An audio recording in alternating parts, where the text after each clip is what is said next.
To the education sector, where first and second year students under the new funding model have received a temporary reprieve as they won't be required to pay fees until the government's appeal against the ruling overturning the model is heard and determined.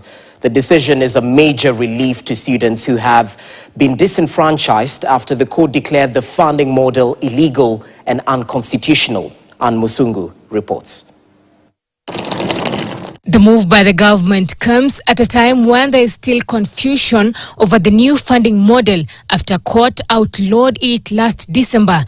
The chairman of Vice Chancellors, Professor Daniel Mugendi, announced this today to give way forward on the burning question of funding model. Over the weekend, student leaders expressed concerns over uncertainties occasioned by the court ruling. In terms of fees, what we have generally agreed as universities is that for the first and second years, we are not asking them to pay fees for now. Government has sought a stay order to allow continued implementation of the new funding model while addressing the concerns highlighted by the court.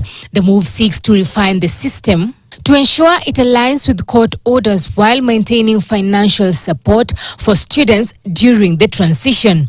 We are thinking what we are asking the courts is very reasonable, that give us a stay order so that then the monies that have already been released by the government can get into the pockets of the students so that we address the issues that were raised by the judge.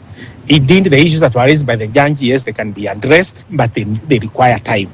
Students in the two cohorts will still have to stretch their finances for upkeep as the suspension of the new funding model remains in effect until the appeal is heard.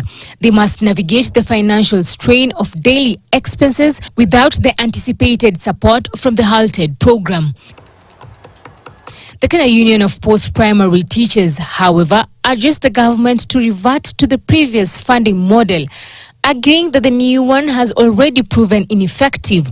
They insist that a tried and tested system is a better way to ensure sustainability and reliable financial support for students. That model now is at the limbo. We are asking the government to revert to the old one.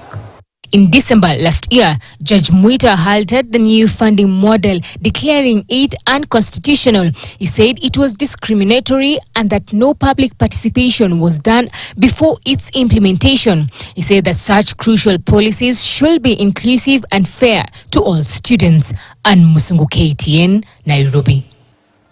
Well, that story by Ann Musungu clearly outlines the push and pull in the funding of higher education in the country. Following that court ruling that outlawed the funding model last year, we've just seen the government appeal, and the universities have said they won't charge first and second year students fees until that case is heard and determined.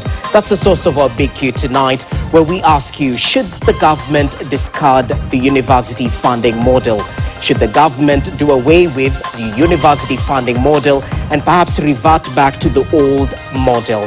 Feel free to interact with us, share your comments, your contributions on the SMS. The toll-free number is 22151, or you can tag us on X at @TheJessieRogers at KTN News KE using the hashtag KTN Prime.